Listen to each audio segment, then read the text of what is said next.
আগের দিন বললেন দেশের যদি এই অবস্থা হয় তাহলে কেমনে নির্বাচন হবে, প্রধান উপদেষ্টার এই বক্তব্য। একজন রাজনীতিবিদ বলছেন বৈঠক শেষে, আর পরের দিন বলছেন যে 4-5 দিনের মধ্যে জানাবেন, যদিও প্রেস উইং থেকে জানানো হচ্ছে না। আপনি আসলে বিষয়টা কিভাবে দেখছেন? উনি ভাবছে আমি বিশ্ববিখ্যাত রাষ্ট্রপ্রধান, সরকার প্রধান, আমার বক্তৃতা শোনে টাকা দিয়ে। এই দেশের এইগুলো সব গরিব দুঃখী ল্যাংটা লোকজন, এরা আবার আমার কি সবগুলোরে পশু মনে করে। মির্জা ফখরুল ইসলাম আলমগীরের একটা সাক্ষাৎকার দেখছিলাম, তিনি বলছেন দেশে দক্ষিণপন্থীদের হাতে দেশ চলে যাচ্ছে এবং তিনি বলছেন যে এটিতে তিনি উদ্বিগ্ন, দেশে দক্ষিণ পন্থার। এই কথাটি শেখ হাসিনা যখন ক্ষমতায় ছিলেন তখন দেশে বিদেশে এটি প্রচার করে তিনি তার ক্ষমতায় থাকাকে জাস্টিফাই করতেন যে তিনি। পাকিস্তানের যখন আইয়ুব খাঁ ক্ষমতায়, তখন এনএসএফ ছিল আইয়ুব খাঁর ছাত্র সংগঠন। এই এনএসএফ কে কোনোভাবেই দমন করা যাচ্ছিল না, তাদের নির্যাতন, হামলা মামলায় এই এনসিপি এখন ছোট এনএসএফ হয়েছে। এই এনএসএফ কে যদি ধাওয়া দেওয়া যায় তাহলে দেখবেন এই ইউনূস সাহেব ডিজার্ভ হবে। এনসিপি বা জামাত বলছে যে এই পরিস্থিতিতে কিভাবে নির্বাচন, এই প্রশ্নেরও তো একটা যৌক্তিকতা আছেই কিনা সেটাও একটু আপনার কাছ থেকে বুঝতে চাই। কারণ যদি নির্বাচন হয়, কেন্দ্র দখল হয়ে যায়, পুলিশ যদি থাকে নিষ্ক্রিয়, আইন শৃঙ্খলা বাহিনী যদি কোনো ব্যবস্থা না নেয়, প্রশাসন যদি চুপচাপ থাকে, যদি মানে তাহলে আসলে নির্বাচনটা সুষ্ঠু হবেও বা কি করে? শেখ হাসিনা আমি শেষ নির্বাচনে 3টা কিংস পার্টি করেছিল বড় বড় নেতাদের দিয়ে, এবং 300 সিটেই প্রার্থী দিয়েছিল ঘুরে ফিরে, তারা একটিরও জামানত থাকে নাই। আপনি দেখেন এই ছাত্ররা যে নির্বাচন করবে, হয়তো জামাতের সাথেও যদি করে, জামাতের কেউ 2-1টা পাশ করবে, কিন্তু এনসিপির কেউ পাশ করবে না। ধন্যবাদ। আপনার কাছে শুরু করতে চাই যেটি একদম সাম্প্রতিক যে খবরটি দেখলাম, প্রধান উপদেষ্টা বৈঠক করছেন রাজনৈতিক দলগুলোর সাথে, প্রথম তৃতীয় দফার বৈঠক হলো। সেখানে বৈঠকের পরে সাংবাদিকদের সামনে জাতীয় পার্টি কাজী জাফর তার চেয়ারম্যান মোস্তফা জামাল তিনি বললেন, প্রধান উপদেষ্টা ক্যাটেগরিক্যালি জানিয়েছেন 4-5 দিনের মধ্যে ভোটের তারিখ ঘোষণা করবেন প্রধান উপদেষ্টা। এই বক্তব্য তার কাছ থেকে আসলো বৈঠকের পর, যদিও আমরা প্রধান উপদেষ্টার দপ্তর বা প্রেস উইং থেকে এমন কোনো বক্তব্য পেলাম না। এটা একটা প্রশ্ন যে কেন পেলাম না, এরকম একটা গুরুত্বপূর্ণ কথা হয়ে গেল প্রধান উপদেষ্টা দপ্তর থেকে কেন জানলাম না। আবার তার আগের দিনের যে বৈঠক, সেই বৈঠকে 13 দলের সাথে যে বৈঠকে, সেখানে সাদাত হোসেন সেলিম এলডিপি তিনি বলছেন যে প্রধান উপদেষ্টা বলেছেন দেশের যদি এই অবস্থা হয় তাহলে কেমনে নির্বাচন হবে। একটি টক শোতে তিনি বলছেন, মানে আগের দিন বললেন দেশের যদি এই অবস্থা হয় তাহলে কেমনে নির্বাচন হবে, প্রধান উপদেষ্টার এই বক্তব্য। একজন রাজনীতিবিদ বলছেন বৈঠক শেষে, আর পরের দিন বলছেন যে 4-5 দিনের মধ্যে জানাবেন, যদিও প্রেস উইং থেকে জানানো হচ্ছে না। আপনি আসলে বিষয়টা কিভাবে দেখছেন? ধন্যবাদ আপনাকে। ডক্টর মোহাম্মদ ইউনূস কখনো কথা পরিষ্কার করে বলেন না। সেই লন্ডন বিএনপির ভারপ্রাপ্ত চেয়ারম্যানের সাথে কথা বলার থেকে শুরু করে সব কথায় তিনি অস্পষ্ট রেখে দেন। অর্থাৎ তিনি সরকারের প্রধান এরকম ভাবে আচরণ কখনো করেন না। ধরেন প্রথমে 4 দলকে ডেকে কথা বলেছেন। এই যখন মাইলস্টোন আপনার ডিজাস্টারটা ঘটলো, তখন সারা দেশে একটা উৎকণ্ঠা এবং নানান সংশয় দেখা দিল। ওই 4 দলকে ডাকলেন, সেখানে এনসিপি কেও ডেকেছেন। আপনি বলেন এনসিপি একটা নিবন্ধিত দল নয়, অথচ তাকেও ডেকেছেন। পরে 13 দলের বৈঠক করেছেন।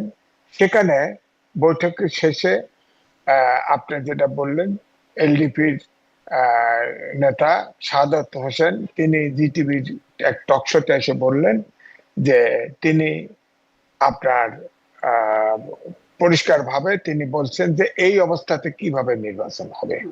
এদিকে গোপালগঞ্জে এনসিপির নেতা হান্নান মাসুদ তিনিও বলেছিলেন গোপালগঞ্জের ঘটনার পরে যে এই পরিস্থিতিতে কিভাবে নির্বাচন হবে। তারপরে বার্সে এনসিপির প্রধান নাহিদ ইসলাম রয়টার্সকে এক সাক্ষাৎকার দিয়ে বলছেন এই পরিস্থিতির নির্বাচন কিভাবে হবে।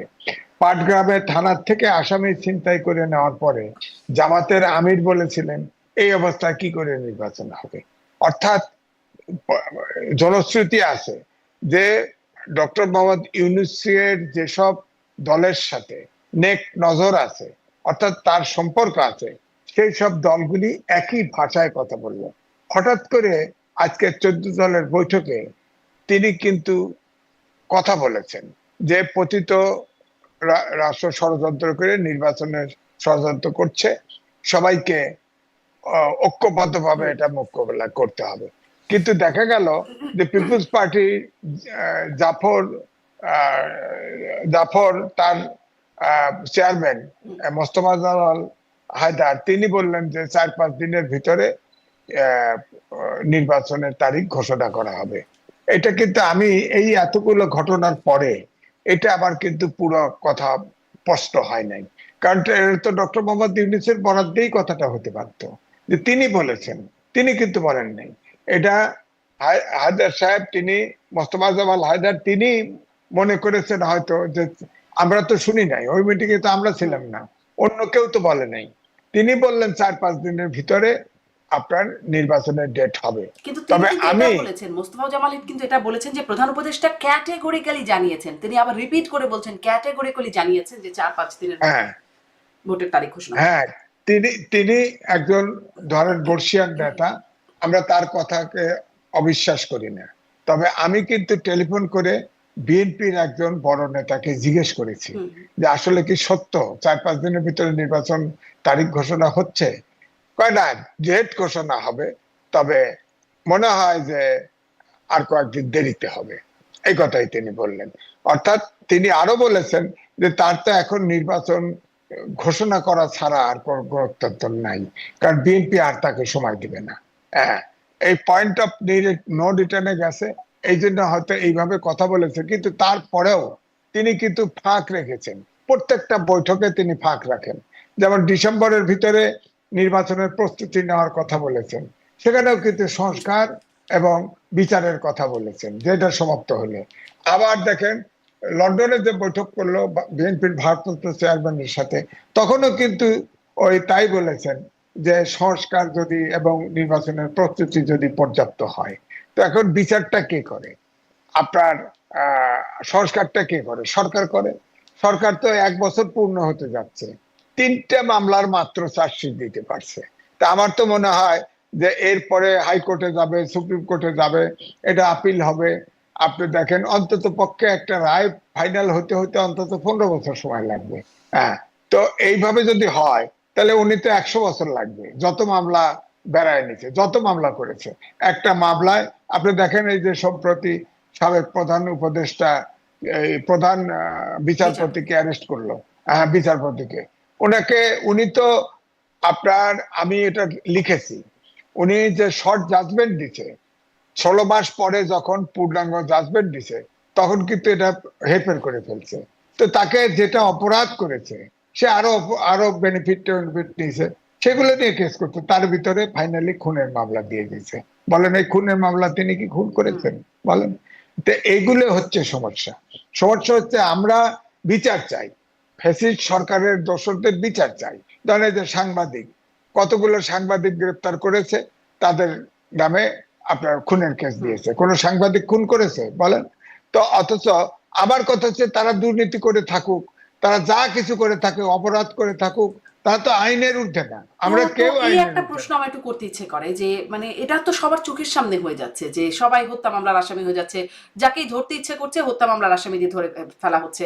তো এই বিষয়ে রাজনীতিবিদরাও তো কিছু বলছেন না, এত যে সভা হচ্ছে, বৈঠক হচ্ছে, তারা তো এই বিষয়টা কখনো জানাচ্ছেন না। তাহলে আসলে সংস্কার সংস্কার শুনছি, কোথায় যদি আইনের শাসনের জায়গাটাই না হয়? এই বিষয়ে কেউ বলছেন না কেন? বরং বিএনপি আরো সন্তুষ্টি জ্ঞাপন করলো, খুশি হলো প্রধান বিচারপতি খায়রুল হককে গ্রেপ্তারে। বললো না তো যে এই হত্যা মামলায় কেন তাকে গ্রেপ্তার করা হলো, তার বিরুদ্ধে অপরাধের মামলা তো হলো না। আমি কালকেও একটা টেলিভিশনে ছিলাম, আমি বলেছিলাম এটা দুঃখজনক। আমার কাছে মনে হয় যে আওয়ামী লীগ সরকার থাকার সময় যে পথে রাষ্ট্র চলেছে ঠিক একই পথে চলেছে, কিছু ক্ষেত্রে ক্ষেত্রে বাড়তি।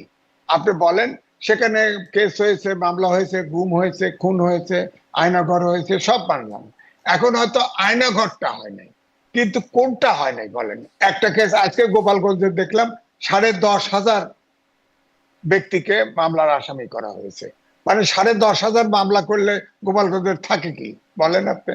তো এই জন্যই এই মামলা করে আর খুনের আসামি দিলেই এই কোর্ট কেমন কোর্ট হলো?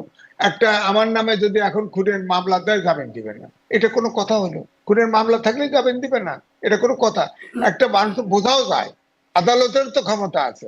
আদালত একটা খুনের যার নামেই কেস দিয়েছে, তাহলে এই যে আপনার বেক্সিম কোর্ট সালমান রহমান আইন মন্ত্রী ছিল, আপনার এনাদের খুনের মামলা দিয়ে দিছে। এনারা কি খুন করছে?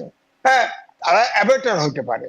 আপনি যা অপরাধ করেছে তারা দুর্নীতি করতে পারে, দুর্নীতি করেছে তারা, তাদের সে বিচার হোক। কিন্তু সবাইকে ঢালাও ভাবে খুনের মামলা, এমনকি বিদেশে রয়েছে তাকেও আইনে খুনের মামলা দেওয়া হয়। বিদেশে রয়ে গেছে সে। তো এই জন্যই আমি বলবো ঠিক আগের মতোই হচ্ছে, জাস্ট হ্যারাস করা এবং ক্ষমতা প্রয়োগ করা, মব সন্ত্রাস তো চলছেই। মব জাস্টিস এটা মানুষের, বিশেষ করে তরুণদের মনোজগতের এমন পরিবর্তন ঘটিয়ে দিয়েছে যে এই তরুণ আপনার ধরেন এই ক্লাস 8 থেকে মাস্টার্স পর্যন্ত এই 8টা ব্যাচ, এই 8টা ব্যাচের ভবিষ্যৎ নষ্ট করে দিচ্ছে ডক্টর মোহাম্মদ ইউনূস। বিজ্ঞানের যুগে এরা কেউ পড়াশোনার দিকে মন নাই। ডক্টর মোহাম্মদ ইউনূস একজন শিক্ষক ছিল, তারপর তাহলে এই একবারও প্রশ্নটা তো করতেই চাই যে তাহলে আসলে 1 বছরের মাথায় এসে মানে সবাই যে বলছে আসলে লাভ কি হলো, অর্জন কি হলো, কেউ কেউ বলছে আগেই ভালো ছিলাম, সেই একটা টার্ম প্রচলিত হয়ে যাচ্ছে। সেই প্রসঙ্গে একটু আপনার কাছে শুনতে চাইবো। যেমন মির্জা ফখরুল ইসলাম আলমগীর বলছেন যে আগে চাঁদা দিতাম 1 লাখ টাকা, এখন দিচ্ছি 5, এখন ব্যবসায়ীদেরকে 5 লাখ টাকা চাঁদা দিতে হচ্ছে। কিছুক্ষণ আগে আমার আর একটা অনুষ্ঠানে কথা বলছিলেন ডক্টর স্নিগ্ধা রেজওয়ানা, জাহাঙ্গীরনগর বিশ্ববিদ্যালয়ের শিক্ষক। তিনি বলছেন যে আগে, আপনিও বলছিলেন যে আগেও যেভাবে হতো ঠিক একইভাবে হচ্ছে। তিনি বলছেন যে আগে অবিচার হতো, অন্যায় হতো, এখন তার দ্বিগুণ মাত্রায় সেটি হচ্ছে। তাহলে তো আগে হ্যাঁ, আগে আগে যদি চাঁদা ধরেন 10 টাকা হতো, এখন এটা 100 টাকা হয়েছে, পরিমাণ বাড়ছে। আবার দেখেন চাঁদা আবার কি, কেউ চাঁদা নিলে হয় এটা, কেউ নিলে হয় চাঁদা, কেউ নিলে হয় ডোনেশন, কেউ নিলে হয় হাদিয়া, কেউ নিলে হয় অনুদান, কেউ নিলে হয় ফান্ড। এই নামকরণ হয়ে গেছে। এবং সব জায়গায় পরিমাণ, ঘুষের পরিমাণও বেড়ে গেছে। এখন নাকি সবাই ঘুষ নেওয়ার সময় বলে এখন ঘুষ নেওয়া খুব কঠিন, বেশি দেওয়া লাগবে। সব জায়গায় বেশি, এবং সবাই চাঁদাবাজিতে একদম ধরেন পুরা বাংলাদেশ চাঁদাবাজিতে ছেয়ে গেছে। সবাই, অনেকে এসে দোষ চাপায়, অমকে চাঁদাবাজি করে, অমক পার্টি চাঁদাবাজি করে। চাঁদাবাজি কিন্তু সবাই করতেছে, হাদিয়া এলাও করতেছে, আবার ফান্ড এলাও করতেছে, ডোনেশন এলাও করতেছে, সবাই চাঁদা। এবং চাঁদার যদি বড় অঙ্কের বাল্ক পরিমাণ চাঁদার কথা বলেন, তাহলে এনসিপির নেতারা বড় অঙ্কের চাঁদা নিচ্ছে এখন। হ্যাঁ, আর বিএনপির যারা সদস্য, তারা যারা চাঁদা নিচ্ছে, তারা কিন্তু নিচ্ছে ওই আওয়ামী লীগ যে সব জায়গায় রাস্তাঘাটে চাঁদা নিত সেগুলো নিচ্ছে। হ্যাঁ, কিন্তু এনসিপি এই দেশের বড় বড় ব্যবসায়ীর কাছে ডোনেশন নামে চাঁদা নিচ্ছে, বড় বড় চাঁদা নিচ্ছে। আবার ঘুষ, সব কাজের ঘুষ এখন পরিমাণ বেড়ে গেছে। ধরেন বলা হচ্ছে যারা, যে ধরেন প্রশাসন বলেন, পুলিশ বলেন, তারা বলেন এই যে কালকে টেলিভিশনে আসতেছি গভীর রাতে, আসার সময় দেখি যে লাইন ধরে গেছে। কি, আমার ড্রাইভার বললো, যে ওই টেলিভিশন ড্রাইভার বললো যে স্যার দেখলেন না, চাঁদা দিতেছে, পুলিশ চাঁদা দিচ্ছে, বুঝছেন? অর্থাৎ চাঁদার পরিমাণও বেড়ে গেছে। তার চাঁদা ডাবল হয়ে গেছে, 1.5 গুণ, কমপক্ষে 1.5 গুণ, সব চাঁদা বেড়ে গেছে। তাহলে যদি একটু আরেকটু এই জন্য হিসাব আমি দিতে চাই জনাব এম এ আজিজ, তাহলে কথা হলো যে কি কি জায়গায় উন্নতি হলো? ঘুষের অঙ্কে উন্নতি হয়েছে, চাঁদাবাজিতে সংখ্যা সেখানেও একটা অঙ্কে উন্নতি হয়েছে, মামলা বাণিজ্য, আমরা সম্প্রতি আলোচনায় আসে যে মামলা বাণিজ্যেও বেশ উন্নতি হয়েছে, মানে সেখানে আচ্ছা, বেড়েছে আর কি, এগুলো হচ্ছে বেড়েছে। কাজের কাজটা কি হয়েছে 1 বছরে? না, আমি কালকে প্রথম আলোতে একটা গোল টেবিল হয়েছিল, সেখানে দেবপ্রিয় বলছেন যে সরকারের মধ্যে সরকার আছে। আইনজীবী সারা হোসেন বলছে এমন ভয়ের পরিবেশ সৃষ্টি হয়েছে আদালতেও, যে রায় তো দূরের কথা, আদেশও দিবে কে? আর হোসেন জিল্লুর রহমান বললে 1 বছর হতে চলেছে, এখন শক্তভাবে হিসাব নেওয়ার সুযোগ প্রয়োজন। হ্যাঁ, তার মানে, এবং অন্যান্য যারা কথা বলছে কেউ পজিটিভ কথা বলতে পারে না। দেশটা একদম শূন্যে ভাসতেছে, কিচ্ছু নাই, অর্থনীতি বেহাল, কোনো ইনভেস্টমেন্ট নাই, কোনো বিনিয়োগ নাই। বিশ্ব ব্যাংক বলেছে 3.3% জিডিপি হবে সামনের বছরে। আপনার আপনার আইএমএফ এর যে লোন, সব শর্ত মেনে নিচ্ছে, বাজার এখন বেড়ে গেছে। তারপরে আপনার দেখেন আমেরিকার সাথে সব দেশ, আপনার দেখেন ভারত বলেন, ইন্দোনেশিয়া বলেন, ভিয়েতনাম বলেন, সবাই উপরে ট্যাক্স বসাইছিল, সব ট্যাক্স কমাইছে, কেউ 15% করছে, কেউ 20% করছে, আমাদেরটা 35% করছে। এইটাকে কমাইতে পারে নাই। থার্ড দরবার আবার করবে, ওভার টেলিফোন, জুমে করবে, এটা কমবে কিনা জানি না, তবে শুনেছি যে এটা জানা গেছে যে ওই সময় নাকি গোপন চুক্তি হয়েছে, চুক্তিতে অনেক ডালপালা মেলেছে। কেউ বলছে, অনেক সময় সন্দেহ করা হচ্ছে যে চীনের বিনিয়োগ যেহেতু এখন বেশি এসে গেছে, চীনের সম্পর্ক বেশি, সুতরাং কেন চীনের এত বিনিয়োগ বেশি হবে, এটা কাট করতে হবে। দুই হলো আমাদের তাদের আমেরিকা থেকে ইম্পোর্ট বাড়াইতে হবে আমাদের। এটা এই জন্য ইতিমধ্যে আপনার গম ইম্পোর্ট করে ফেলছে বাংলাদেশ। তারপরে আপনার দেখেন হয়তো গোপনে অনেকে মনে করে যে ধরেন নিউ মারিন কন্টেইনার, এটা নিয়ে আলোচনা হচ্ছিল, করিডোর নিয়ে আলোচনা হচ্ছিল, এটার জন্য এগ্রিমেন্ট হয়ে গেছে কিনা সন্দেহ। আবার ফের দেখেন জাতিসংঘের মানবাধিকার কমিশনের অফিস এখানে করে দিছে, সেখানে অনেকগুলো অবশ্য প্ল্যান করা আছে যে কি কি কাজ করতে পারবে করবে না। কিন্তু ধরেন মানবাধিকার কমিশনের কাছে আমাদের এখানে সংগঠন আছে, সমকামীরা যায় অফিসে দাঁড়ায় গেল যে আমাদের রাইট নাই, আমাদের কেউ স্বীকৃতি দেয় না। তো মানবাধিকার কমিশন বলতে পক্ষে, এবং মানবাধিকার কমিশনের যে প্রধান হয়ে আসতেছেন সেও নাকি সমকামী। বলেন বাংলাদেশের কালচারে এটা চলে? সে তো দাবি করবে এখন তো সমকামী তাহলে উন্মুক্ত করে দিবেন, তার মানে সেক্স উন্মুক্ত করে দিবেন, সেক্সুয়াল ইয়াও উন্মুক্ত। এখন মানবাধিকার কমিশন যদি বলে চিটাগাং হিল ট্যাক্স থেকে আর্মি প্রত্যাহার করে দেন, ওরা ওখানে হিলের লোকজন আসে আপনার মানবাধিকার কমিশনের অফিসের সামনে আসলো, আমাদের রাইট নাই, আর্মি মেরে ফেলে, এই করে সেই করে, এইটা নাই সেইটা নাই। তো তাহলে তো আপনার ওখানেও মানবাধিকার কমিশন করবে যে এখানে মানবাধিকার লঙ্ঘিত হচ্ছে। আবার এটার উল্টো দিকেও ভালো হচ্ছে যে হয়তো মানবাধিকার কমিশনকে এই জন্যই আনা হয়েছে যে ডক্টর মোহাম্মদ ইউনূস যা করবে তার বৈধতা ওরা ঘোষণা করবে যে ঠিক আছে ঠিক আছে। কিন্তু এখন যদি ইলেকশন সত্যি সত্যি হয়ে যায় তাহলে তো ওনার এই সুযোগ থাকলো না। মাঝখানে রীতিমতো একটা সমস্যা ঘাড়ে চাপাই দিয়ে গেল বাংলাদেশের উপরে। এই জন্য আমি বলছি দেশটা খুব বিপদে আছে। ধরেন বিশ্ব ব্যাংক বলছে যে আমাদের জিডিপি গ্রোথ হবে 3.3%। 3.3% মানে কি? আপনার দুর্ভিক্ষ হবে, তো দেশের দুর্ভিক্ষ হবে। বাংলাদেশের ইতিহাসে 74 সালের দুর্ভিক্ষেও তো এত জিডিপির নিচে নামে নাই, আপনি বলেন। সুতরাং 3.3% যদি জিডিপি গ্রোথ হয়, আমাদের কোনো ইনকাম কিচ্ছু নাই, একমাত্র প্রবাসী আয় আসতেছে। তাও আবার শুনলাম যে ফরমাল চ্যানেলে মাত্র 5% আসে, অথচ আমাদের সরকার কিভাবে হিসাব দেয় আমি তো মাথায় ধরে না। হুন্ডিতে আসে, এটার হিসাব দেয় কি করে জানি না। তো সবই তো নড়বড়। এখন আইএমএফ টাকা দিছে, এখন ব্যাংকের রিজার্ভ বাড়ছে বাড়ছে, এটা খরচ হয়ে যাবে। এখন তো আইএমএফ এর লোনের সব শর্ত পূরণ করছে। আপনার ধরেন সব বাজারের সব কিছু দাম বেড়ে গেছে। আপনার বিদ্যুৎ ইলেকট্রিসিটির হচ্ছে জীবন জীবিকার লাইফ লাইন, সেটারও দাম বেড়ে গেছে, সবকিছুর দাম বেড়ে গেছে। এখন আপনি দেখেন আর এই 3 মাস 6 মাস পরে সবকিছুর দাম বেড়ে বেহাল অবস্থা হয়ে যাবে। এদিকে মিডিল ইনকাম গ্রুপ, নিম্ন আয়ের মানুষ হয়ে গেছে। আপনি তো আমেরিকায় আছেন, নিশ্চিন্তে আছেন। আমাদের বড় কষ্ট, খাওয়ারও কষ্ট হবে, থাকা তো দূরের কথা, খাওয়া নেই, জীবন বাঁচানো নেই, কষ্ট। এই জন্য দেশের অবস্থা খুব খারাপ। খুব খারাপ বলছেন। তাহলে মানে তখন এই যদি আপনাদের মানে পর্যালোচনা হয় তাহলে তো মানুষের মধ্যে যেটি আরেকটি অনুষ্ঠানে মোস্তফা ফিরোজ বলছিলেন, এর আগেও বিভিন্ন সময় তিনি বলেছেন যে মানুষ ভাববে আগেই ভালো ছিলাম, মানে সেই বক্তব্যটা বা রুহিন হোসেন প্রিন্সও গতকালের সভা শেষে তিনি বলছেন অসচেতন ভাবে তো মানুষ ভাবতেই পারে, তুলনা করতেই পারে বা বলতেই পারে যে আগেই ভালো ছিলাম। এটি এটি একটা আওয়ামী বয়ান আছে, আগেই ভালো ছিলাম। তাহলে সেই বয়ানটাই কি প্রতিষ্ঠিত হতে যাচ্ছে? না না, বয়ান বয়ান না, বয়ানের অর্থ কিন্তু বানানো, একটা জিনিস চালু করা। সাধারণ লোক, রিক্সা চালক, ভ্যান গাড়ি চালক, যারা যারা খুবই অল্প আয়ের লোক, তারা তো এখন আপনি ধরেন আমি তো সহজে রিক্সায় উঠি না, পয়সা দিতে হয় বেশি, উঠি না। তো ওদের তো ইনকাম কমে গেছে। তারপরে আপনার একটা রিক্সা, এখন সব রিক্সা ব্যাটারি চালিত হয়ে গেছে। তো যে যারা মালিক, এই রিক্সার মালিক, তারা তো আপনার ওই আপনার ব্যাটারিতে চার্জ দেয় রাখে, ওখানে তো কম পয়সা দেয়, আন্ডারস্ট্যান্ডিং করে কম পয়সা দেয়। কিন্তু রিক্সা চালকের, বেবি ট্যাক্সি চালকের, মোটরসাইকেল চালকের, তাদের কিন্তু জমা দ্বিগুণ হয়ে গেছে। তো সুতরাং সে দিবে কোথায়? সে তো বলে যে তার হলো পেটের ক্ষুধা, সে বলে যে আগেই তো আয় বেশি হতো, তো আগেই ভালো ছিল, এরকম বলে তো। বলে না তা না, বলে তো, এটা সত্যই বলে, অনেকেই বলে।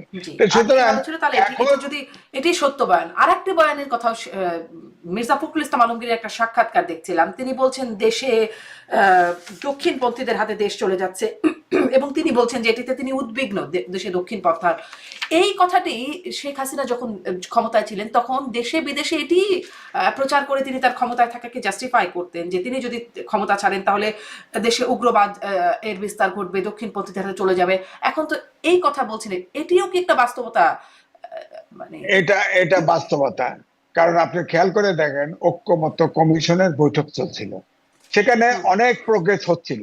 হঠাৎ করে আপনি দেখেন দক্ষিণপন্থী বলতে জামাত, ইসলামিক আন্দোলন বাংলাদেশ, আরো ছোটখাটো দল আছে, এবি পার্টি আছে, এনসিপি আছে, এরা মিলে রাস্তায় যেয়ে বললো আনুপাতিক নির্বাচন চাই, দিয়ে আলটিমেটাম দিয়ে দিল।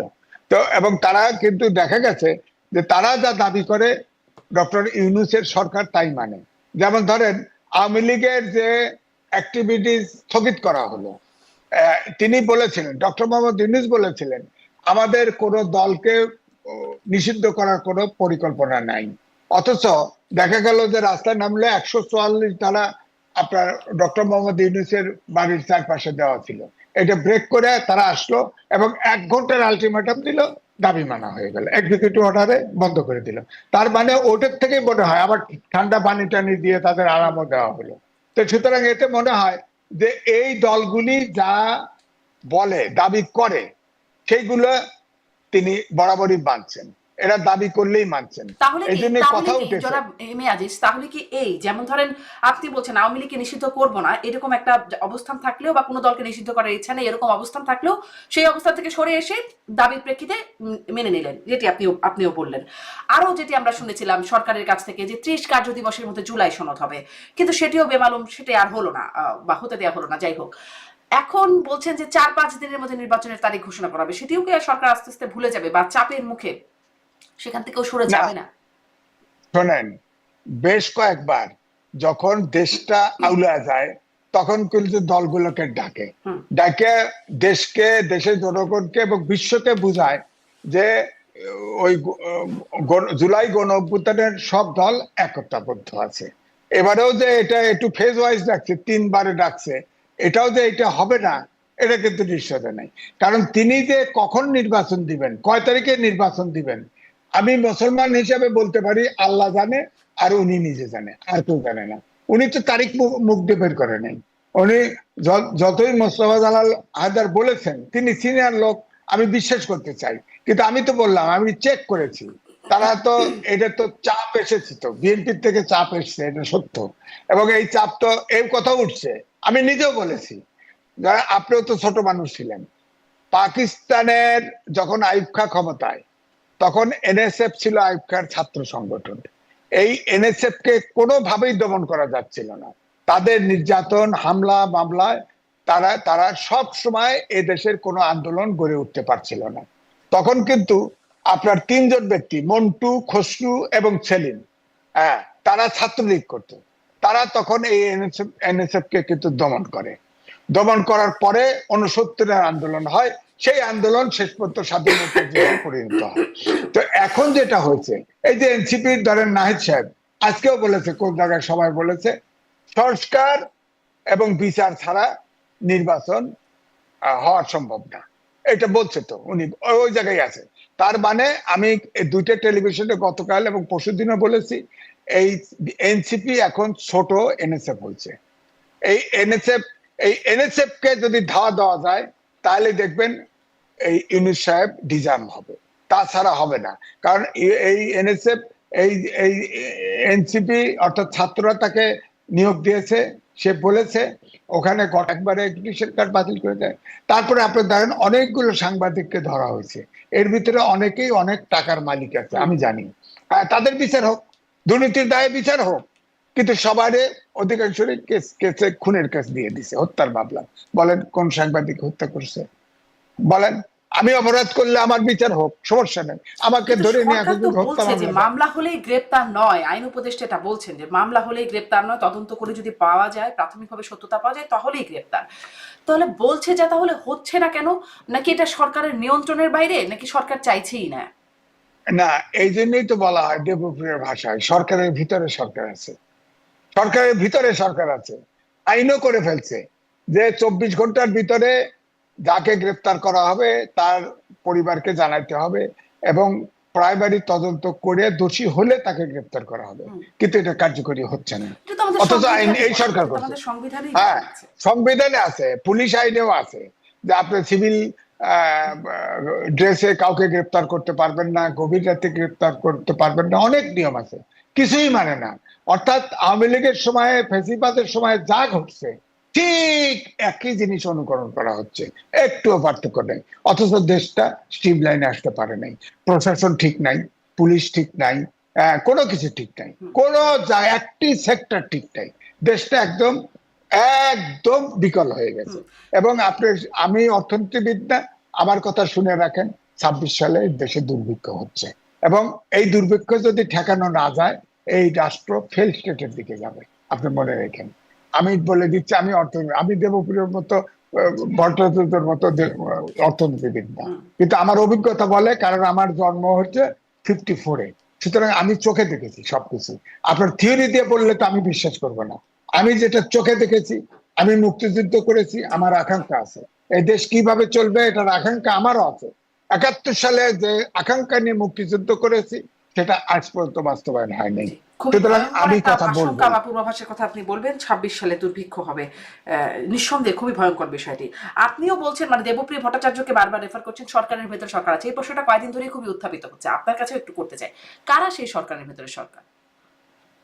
সরকারের ভিতরে ধরেন, এই যে ধরেন আপনার জামাত ইসলাম আছে, এনসিপি আছে, এদের নেতা, এনসিপির নেতার 2টা মন্ত্রী আছে না, এখন উপদেষ্টা আছে না, তারা তাদের মাধ্যমে জামাত ইসলাম তাদের ভিতরে হয়তো খেলে। হ্যাঁ, এবং এই 2 ছেলে যদি স্বীকার না করলে তো দেখেন না, সজীব ভুইয়া সে সিদ্ধান্ত দেয়, সবকিছুতে সিদ্ধান্ত নেয় আপনার অথচ তার ব্যাপারে কত বদনাম, এগুলোর কোনো বিচার নাই, কোনো সমস্যা নাই। হ্যাঁ, এবং তারা সবাই এই উপরের সারি যতগুলো আছে সবগুলা এই ছাত্ররা, যারা ছাত্ররা এখন তো এনসিপি পলিটিক্যাল পার্টি করলে মাইন্ড করে তারা, তারা এখন রাজনীতিবিদ। আর রাজনীতিবিদ সজীব ভুইয়া তো অনার্সও পাস, মাস্টার্সও পাস করে নাই, আবার প্রাইভেট ইউনিভার্সিটিতে ভর্তি হয়েছে, ওখানে মব সন্ত্রাসের ভয় দেখায় সার্টিফিকেট লয়ে নেবো। ঢাকা ইউনিভার্সিটির ছাত্র কোনোদিন ওই প্রাইভেট ছোট ইউনিভার্সিটি যায় বলেন? গেছে তো, একটা সার্টিফিকেট লয়ে নেবো। হ্যাঁ, তো এই জন্য বলছি যে এই জন্য এটা ভিন্ন ধরনের একটা এনএসএফ বাংলাদেশে চলছে, এদেরকে নিবৃত্ত না করতে পারলে এই দেশের এই রকম এলোমেলো, দেশটা যে এলোমেলো হয়ে গেছে এটা রক্ষা করা যাবে না। ডক্টর মোহাম্মদ ইউনূস ভাবছে যে এই দল ফুলে ভাবে বড় হবে, বড় করার জন্য সময় নিতে চাইছে, কিন্তু এই দল, তারও তো আক্কল কিছু আছে, এই দল কিন্তু দিনে দিনে ছোট হচ্ছে, কারণ 52 সাল থেকে 2024 সাল পর্যন্ত আসলে সরকারের কাছ থেকে আপনারা বিভিন্ন সময় সরকারের বা অনেক রাজনৈতিক দলের সাথে কথা বলেন, সরকারের কাছ থেকে কোনো ব্যাখ্যা, যাই হোক আপনি বলছিলেন যে প্রাইভেট ইউনিভার্সিটি ভর্তি হয় কিনা, হয় এখন মেয়াজি অনেকেই ঢাকা বিশ্ববিদ্যালয় থেকে ভালো ভালো প্রাইভেট ইউনিভার্সিটি ভর্তি হয়, যাই হোক সেটা আলোচনার বিষয়বস্তু না, কিন্তু আমার জানা আছে বলে আমি বললাম বিষয়টা। আপনি বলছেন যে মানে এনসিপি মানে কি বড় দল করবার যে চেষ্টা, আপনি কি কোনো ব্যাখ্যা পেয়েছেন কখনো সরকারের কাছ থেকে যে কোন মাপকাঠিতে এনসিপি কে আসলে প্রথম সারির দলের মধ্যে নেওয়া হচ্ছে? এই ব্যাখ্যাটা কি কখনো জুটেছে? ধরেন সেই বিনিয়োগ সম্মেলন থেকে দেখলাম 3টি দলকে ডাকা হলো, তার মধ্যে এনসিপি ছিল, বিএনপি, জামাত, এনসিপি। এখন প্রথম দিন যেই বৈঠক করলো ডক্টর ইউনূস, তখন 4টি দলকে, সেখানে আবার ইসলামী আন্দোলন যোগ হলেন। কোন বিবেচনায় এটা ঠিক করা হচ্ছে? ধরেন আমাদের কাছে যে সাধারণ বিবেচনা আছে যে যেই দলের ভোটার বেশি বা যেই দল বেশিবার ক্ষমতায় থেকেছে, এরকম কোনো বিবেচনাতেই তো নাই, বরং দেখছি নির্বাচন কমিশনের নিবন্ধনের যে শর্ত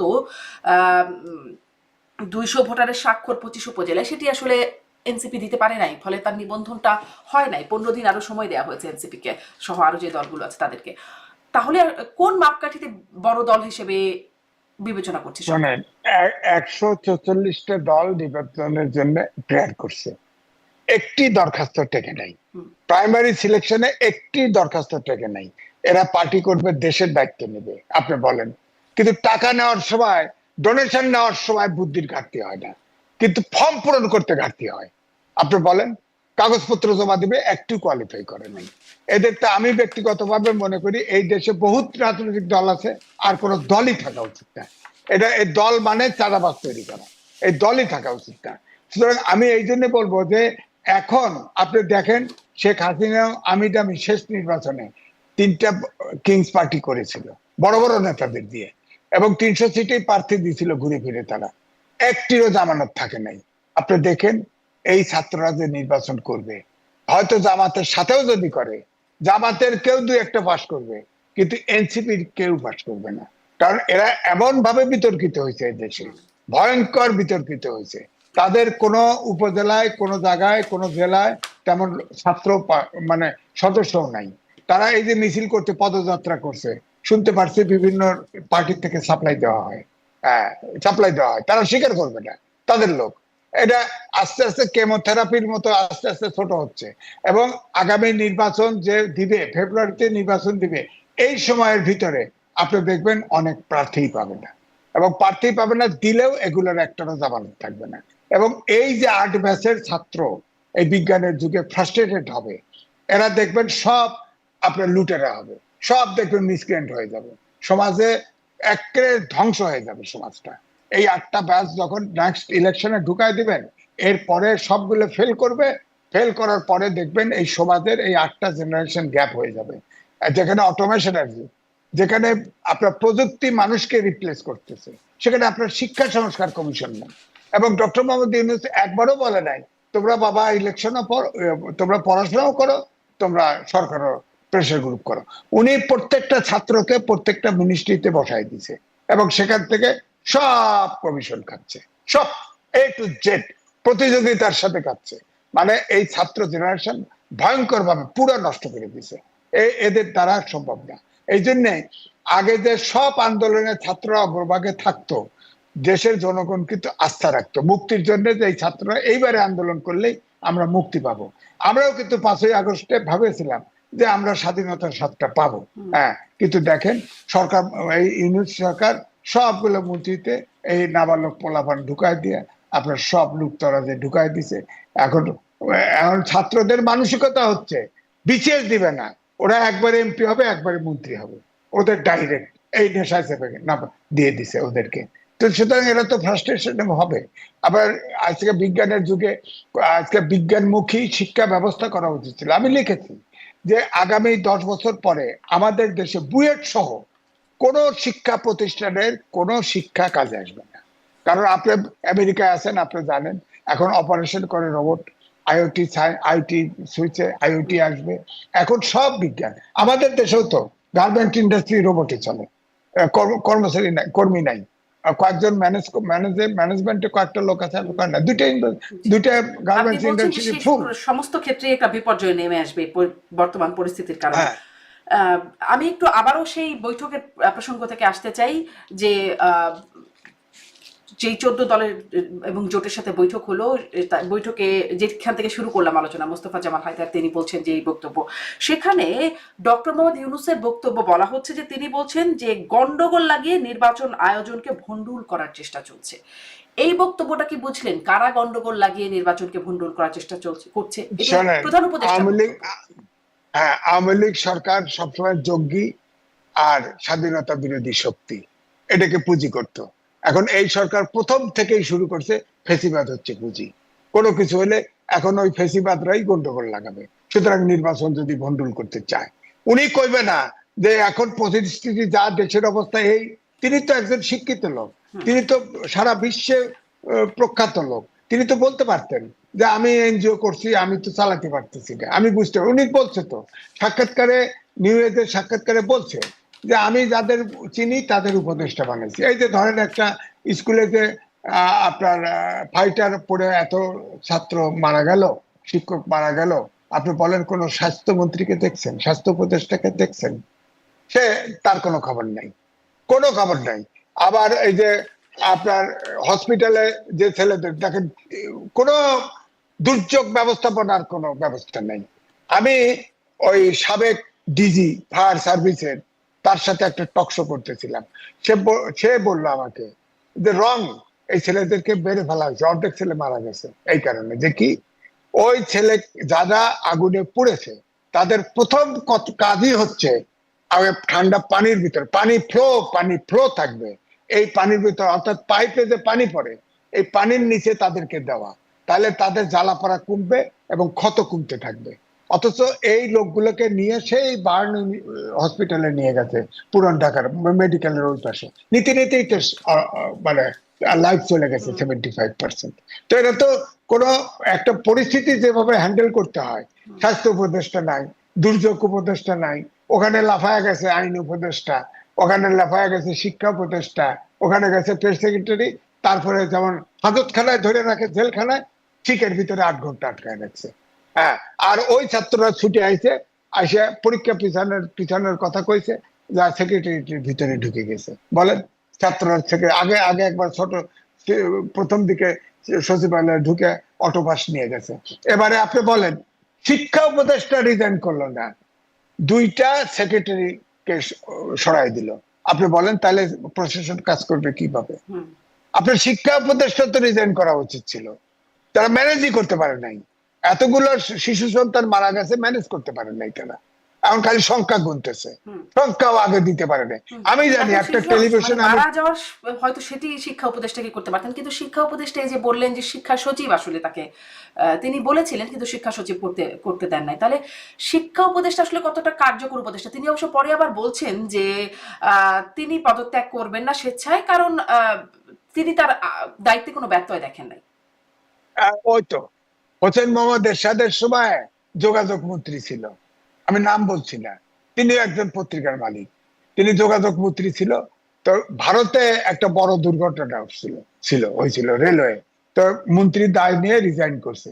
তো আমাদের মন্ত্রী সাহেবকে জিজ্ঞেস করছিল যে আপনি কি এরকম ভারতের যে অ্যাক্সিডেন্ট করছিল, মন্ত্রী রিজাইন করছে, আপনি দায় নিয়ে রিজাইন করবেন কিনা?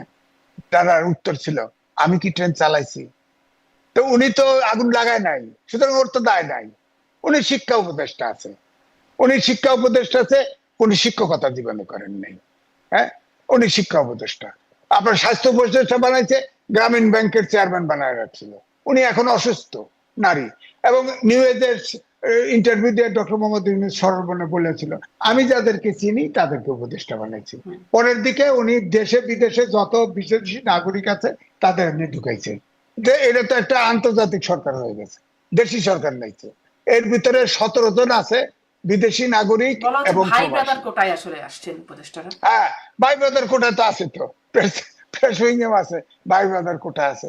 হ্যাঁ, সুতরাং উনার নিজস্ব লোক, উনি দেখবেন অধিকাংশ চিটাগাং লোক আছে, আর উনি গ্রামীণ ব্যাংক কেন্দ্রিক বা উনার এনজিও লাইনের লোকজন সব উপদেষ্টা বানায় দিয়েছে।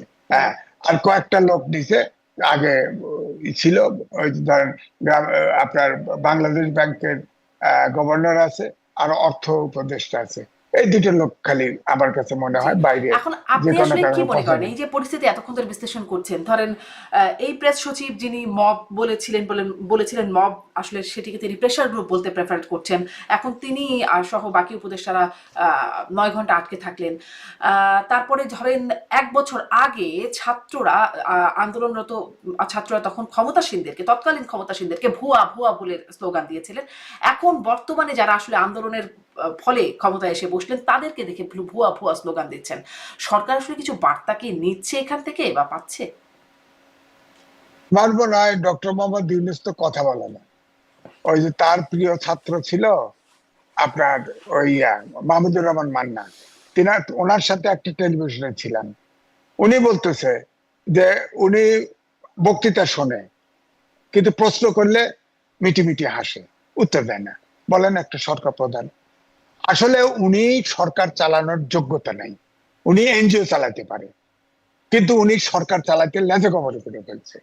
উনি এখন ইলেকশন, যেটা আকারে ইঙ্গিতে যায় বোঝা যায়, উনি ইলেকশন ধরে বাণিজ্য সহকারে কেটে পড়ুক, কারণ ওনার চারণ ক্ষেত্র সারা বিশ্ব। আমার কাছে আগেও বলেছি, কালকেও বলেছি, ওনার সারা বিশ্ব চারণ ক্ষেত্র। এই বিশ্বের ভিতরে 54,000 বর্গ মাইল ধ্বংস হয়ে গেলে ওনার কিছু আসে যায় না, কিন্তু আমরা কিন্তু ধ্বংসের দ্বার প্রান্তে আছি। আমার মনে হয় আর কাল বিলম্ব করে না করে উনি ইলেকশন দিয়ে উনি চলে যাক। ওনার স্বীকার করা উচিত উনি সরকার চালাতে পারছে না, দেশ চালাতে পারছে না। উনি যে টিম দিছে, ভোটের বিষয়টা আসে কিনা। আর একটা বিষয় একটু আলোচনায় আনি, যে সীমান্ত হত্যা, সীমান্ত হত্যা আমরা দেখে মানে গত সরকারের আমলে এটা একটা খুব বাজে রকমের আলোচনার জায়গা ছিল, যে আমরা সবসময় আলোচনা করতাম সীমান্ত হত্যায় সরকার এর ভূমিকা যথাযথ না, সেটি নিয়ে সমালোচনা ছিল। এখন এই সরকারের আমলেও এই যে 2 জন বাংলাদেশিকে হত্যা করলো বিএসএফ, সরকারের কাছ থেকে খুব প্রতিক্রিয়া বা প্রতিবাদ আপনি লক্ষ্য করলেন? বিবিসি বলছে যে গত 11 মাসে 34 জন হত্যার শিকার হয়েছে। উন্নতি কি হলো? না, উন্নতি কিছু হয় নাই। প্রথম দিকে আপনার ডক্টর মোহাম্মদ ইউনূস, তিনি পলিটিশিয়ান না, তিনি আগে শিক্ষক ছিলেন, পরে এনজিও করছেন। তিনি ওই 7 সিস্টার নিয়ে কি কথা বলে একটা ভেজাল লাগাই দিল, এই যে রিলেশন খারাপ হয়ে গেল ভারতের সাথে। এখন ভারতের কাছে আপনি দেখেন, ভারতের পার্লামেন্টারি পার্টির সিদ্ধান্ত নিয়ে শেখ হাসিনাকে আশ্রয় দিয়েছে। যতদিন পর্যন্ত শেখ হাসিনা এবং আওয়ামী লীগের নেতারা ভারতে থাকবে, ততক্ষণ পর্যন্ত আমাদের সাথে সুসম্পর্ক হবে না, এটা আমার ধারণা। 2, এই যে বর্ডার কিলিং এবং পুশিন হচ্ছে, বাংলায় কথা বললেই বাংলাদেশে পাঠিয়ে দিচ্ছে। আপনি বলেন তো, পুশিন আপনি দেখেন, আমরা প্রেসার দিতে পারছি না। ওই যে প্রথমে লম্বা প্রতিবাদ করছে প্রথম দিকে, এখন আর প্রতিবাদও করে না, জানে এই সরকার জেনে ফেলছে যে তাদের সক্ষমতার বাইরে। তো এখন আপনি বলেন, একটা গরু আসে 300 কিলোমিটার ভারতের ভিতর থেকে, তখন চোখে দেখে না বিএসএফ, আইন শৃঙ্খলা বাহিনীর চোখে দেখে না, বর্ডারের কাছে আসলেই কয়েক গরু চোর, গুলি করে মেরে ফেলে। চীনের সাথে আপনার বর্ডার চুক্তি আছে যে 1 কিলোমিটারের ভিতরে কোনো লেথাল ওয়েপন ব্যবহার করা যাবে না। হ্যাঁ, তো তখন করছে কি, চীন কুম্ফু কারাত জানে এরকম সোলজার পাঠাই দিছে।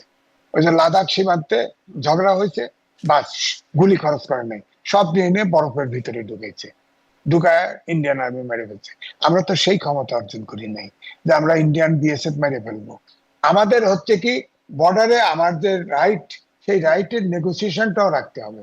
আজান দিয়ে, বড় দেশ, আজান দিয়ে যেমন শত্রুতা করা যাবে না, তেমনি শেখ হাসিনার মতো সব এগ্রিমেন্ট করে ছেড়েও দেওয়া যাবে না। আমাদের চেক অ্যান্ড ব্যালেন্সের মধ্যে থাকতে হবে।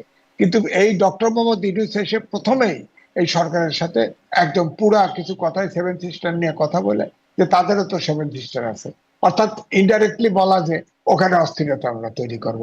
তাদের ভারতের কিন্তু 7 সিস্টার তাদের সাংঘাতিক স্টেক, কারণ ওই দেশ এমন অবস্থায় আছে যে ওখানে যদি সন্ত্রাস হয়, আমাদের এখানে অনুচ্ছেটিয়া ছিল না, অনুচ্ছেটিয়াকে হ্যান্ড ওভার করলো তো, তা আমাদের দেশে শেল্টার হয়েছে, ওরা আমাদের হিল ট্যাক্সে সবসময় ঝামেলা করতো, আমাদের এখান থেকেও যা যা ভারতে করতো। এই জন্য ওরা ওই 7 সিস্টারের নিরাপত্তা চায়। তা আমার কথা হচ্ছে, দেশ বড় দেশ, আমাদের 3 ভাগ ঘিরে আছে, তাদের সাথে আমাদের ব্যবসা বাণিজ্য চলবে। আমরা চাই ছোট দেশ, আমাদের ধরেন পণ্য বলেন যা বলেন, আমাদের উৎপাদনের কোয়ালিটি সব আইটেম ভালো না। আমি ধরেন কয়েকটা 3টে স্টেট ঘুরছি, দেখছি আমাদের প্রাণ আরএফএল এর পণ্য সাংঘাতিক ডিমান্ড ওখানে, কিন্তু যেতে দেয় না। ডাম্পিং, অ্যান্টি ডাম্পিং ট্যাক্স দিয়ে আটকায় দেয়, কিন্তু তাদের পণ্য কিন্তু সব বাংলাদেশে ছয়লাম।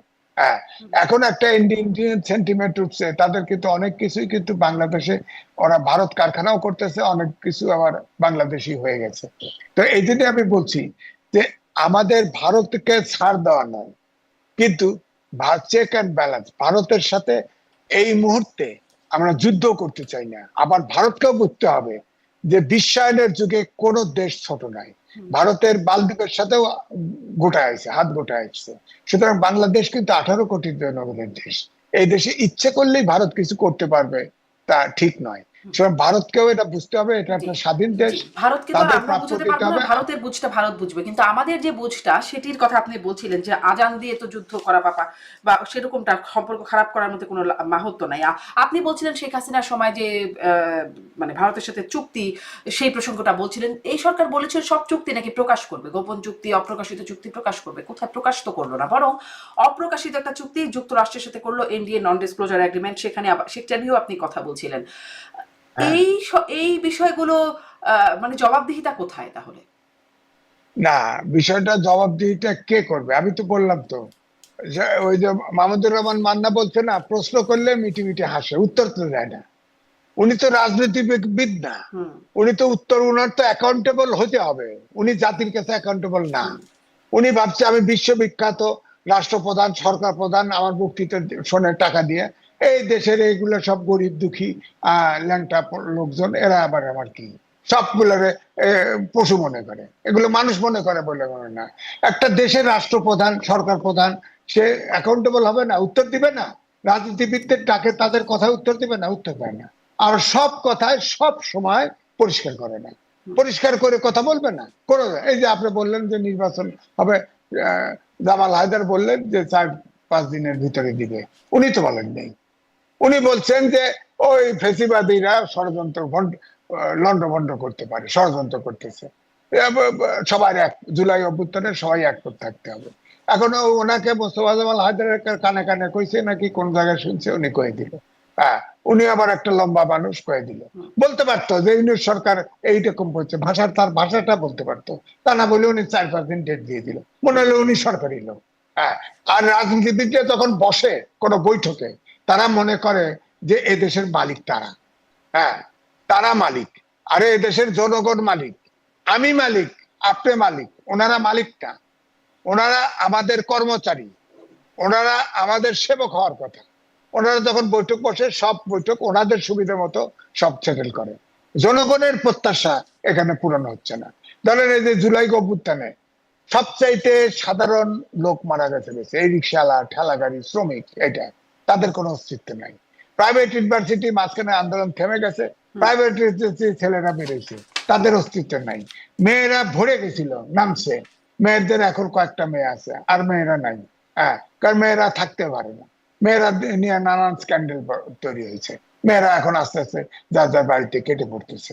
সুতরাং আমার মনে হচ্ছে যে জিনিসটা ভঙ্গুর, সেই জিনিসকে নিয়ে ডক্টর ইউনূস সাহেব চলতে চাচ্ছেন, উনি পারবেন না, উনি পারবেন না। এইটা বোধহয় কিঞ্চিত উপলব্ধি করেছেন, আমার বিশ্বাস তিনি দিবেন। আর যদি না দেন, তাহলে কিন্তু উনি ধাওয়া খেয়ে এবারে যেতে হবে, কারণ এবারে বিএনপি ছাড়বেন। কিন্তু এখানেও একটা প্রশ্ন, যেটি আসলে এনসিপি বা জামাত বলছে যে এই পরিস্থিতিতে কিভাবে নির্বাচন, এই প্রশ্নেরও তো একটা যৌক্তিকতা আছেই কিনা সেটাও একটু আপনার কাছ থেকে বুঝতে চাই। কারণ যদি নির্বাচন হয়, কেন্দ্র দখল হয়ে যায়, পুলিশ যদি থাকে নিষ্ক্রিয়, আইন শৃঙ্খলা বাহিনী যদি কোনো ব্যবস্থা না নেয়, প্রশাসন যদি চুপচাপ থাকে, যদি মানে তাহলে আসলে নির্বাচনটা সুষ্ঠু হবেও বা কি করে? যে ঘটনা যেটা দেখছি। জি জি, না, ঠিক আছে, আপনার ধারণা ঠিক আছে। বিষয়টা হলো যে স্টেক হোল্ডার সবার তো সহযোগিতা লাগবে, তাই না? আপনার আমি বলেন ভারতে এক এক রকম স্বার্থ, সরকারের ভিতরে সরকারের মধ্যে স্টেক হোল্ডারদের তো এক একজনের এক এক রকম স্বার্থ আছে, ব্যক্তি স্বার্থ আছে, ছোট গোষ্ঠী স্বার্থ আছে, বড় গোষ্ঠী স্বার্থ আছে। আমি এটাই বলছি, আপনার ইলেকশন কমিশনের নিজস্ব রিটার্নিং অফিসারের জন্য অফিসার আছে। আপনার ভারতে 1 মাস ব্যাপী ইলেকশন হয়, আপনি এখানে ভাগ করেন না, 1 ডিভিশন না করেন, 2 ডিভিশন করে একবারে ইলেকশন করেন। আর্মির আপনার ম্যাজিস্ট্রেসি পাওয়ার দেওয়া আছে, আর্মি নিয়োগ করেন। আবার যেটা বলা হয় ফেসিবাদের দোষর, এগুলো বাদ দেন। 25টা ক্যাডার, আপনার সব প্রশাসন ক্যাডারের উপর নির্ভর করছে এই সরকার। আরো এর বাইরে 25টা শিক্ষিত লোকের ক্যাডার আছে, হ্যাঁ, সেখানে নাই। আপনি ধরেন ডিসি বানাইছে, ডিসি সব 64 ডিস্ট্রিক্ট ডিসি বসায় দিছে, মিনিস্ট্রিতে আছে আমলা, সব প্রশাসন ক্যাডারের। 25টা ক্যাডার বাইরে রয়েছে। বলা হচ্ছে যে ফেসিবাদের প্রশাসন ক্যাডারের নাকি সব ফেসিবাদের দোষর, হ্যাঁ, আওয়ামী লীগের দোষর। তারা তো হয়তো তাদের সরকারি চাকরি করে, ভয় হোক, প্রফেশনের জন্য হোক, চাকরি বাঁচানোর জন্য হোক, করতে পারে। কিন্তু আপনি যদি হয়, তাহলে আর 25টা ক্যাডার তো বাইরে ছিল, সেখান থেকে নিয়ে আপনি ডিসি হইতে আইনস্টাইন হতে হয় নাকি? 7 দিনের ট্রেনিং দিলে হতো তো। আপনার 6 মাসের ট্রেনিং দিয়ে আর্মি অফিসার বানাচ্ছে না কমিশনে, আপনি বানাতেন। আপনার পুলিশে যদি লোক কম ছিল, বুঝলাম, পুলিশের লোক কম, আপনার পুলিশের লোক আপনি আনসার, বিডিপি আছে, তেমনটি তো হচ্ছে না। মানে এই প্রস্তাবগুলো আপনি দিচ্ছেন, এই প্রস্তাবগুলো রাজনৈতিক দলগুলো সেভাবে আর দিচ্ছে না, বা এইভাবে এরকমটা হচ্ছে না। তাহলে যেরকম বাস্তবতা, তাতে আমার প্রশ্নটা এখানে যে তাহলে এইরকম অবস্থায় আসলে সুষ্ঠু একটা নির্বাচনও বা কিভাবে সম্ভব? যেমন কিছুদিন আগে রাজশাহীতে হাসনাত আব্দুল্লাহ তিনি বলছেন যে চিপায় পড়ে ডিসিএসপিরা তাদের সাথে ভালো ব্যবহার করছেন। তো চিপায় পড়ে ডিসিএসপিরা কি করে বসবেন নির্বাচনের সময়, বা নিষ্ক্রিয় পুলিশ প্রশাসন মনোবলহীন ভাবে যখন কাজ করছে, তাহলে নির্বাচনটাকে সুষ্ঠু করবে কি করে এই সরকার? এবং সেখানে আবার নিরপেক্ষতার প্রশ্ন আপনারা তোলেন। জি না, আমি বলছি শোনেন, আমি আগের গতানুগতিক সিস্টেমের বাইরে আসতে হবে। ধরেন আমার কথা বলি, আমি রিপোর্টার্স ইউনিটি, আমি ইলেকশন কমিশনার, সেখানে 2500 সদস্য, হ্যাঁ, এবং সবগুলো রিপোর্টার, সিনিয়র জুনিয়র, কোনো সমস্যা হয় না। মানে তো আপনি যদি অপরাধ ইলেকশন পরিচালনায় যদি অনিয়ম না করেন, কেন মানবে না? এরা শিক্ষিত গোষ্ঠী, মানে তো আপনি তো সাংবাদিক, আপনি তো জানেন একটা রিপোর্টারদের অবস্থা কি, মানে তো। তা এখন ধরেন আপনি যদি একজন পেশাজীবী, আপনার রিটার্নিং অফিসার 64টা লাগবে, আপনার আছে অলরেডি 30টা অফিসার আছে, আর 34টা আপনি ভাগ করে নেন, দেশটারে ভাগ করে নেন, 4 ভাগ করেন, 3 ভাগ করেন, করে আপনার রিটার্নিং ইলেকশন কমিশনের রিটার্নিং দিয়ে অফিসার দিয়ে ইলেকশন করেন, ডিসি আনেন না, হয়ে গেল। ডিসি আনেন না, আর আপনার আর্মি দেখলে বাংলাদেশের লোক এখনো ভয় পায়, আর্মির সিপাহীদেরকে এনে বসায় রাখেন, বসায় রাখেন, সাথে কিছু আনসার দেন, হ্যাঁ ইলেকশন হবে না কেন? আর ইলেকশন হবে না কেন? নিরপেক্ষ নির্বাচন হবে না কেন? হবে, সম্ভব, সম্ভব। কিন্তু সরকারের পক্ষ থেকে এরকম শয়তানি করা যাবে না, যে চালাকি করা, এই চালাকি করা যাবে না। সরকার যদি চায় নিরপেক্ষ নির্বাচন করব, ইলেকশন কমিশনকে যদি সহযোগিতা করে, এবং ইলেকশন কমিশন যদি আপনার এই প্রশাসনের বাইরেও কিছু চিন্তা করে, তাহলে ইলেকশন করা সম্ভব। এবং এই সারা দেশে 64টা জেলায় একসাথে নির্বাচন করলে এটা ম্যানেজেবল হবে না, ম্যানেজ করতে পারবে না। এই জন্য ভাগ করে করুক, এটা সম্ভব, সম্ভব, আমি মনে করি এটা সম্ভব। অনেকগুলো যদি আছে, এতগুলো যদি একসাথে মেলে কিনা এটা একটা প্রশ্ন। আর এই সম্ভাবনাগুলো, যেটা প্রস্তাবগুলো আপনি দিচ্ছেন, রাজনৈতিক দলের পক্ষ থেকে সেরকম প্রস্তাবনা যায় কিনা, মানে সরকারকে বিবেচনা করতে হলে তো প্রস্তাবনাটাও যেতে হবে, সেটিও আসলে দেখার বিষয়। অনেক ধন্যবাদ জনাব এম এ আজিজ, অনেকক্ষণ কথা বললাম, নিশ্চয়ই সামনেও কথা হবে। 4-5 দিনের মধ্যে সরকার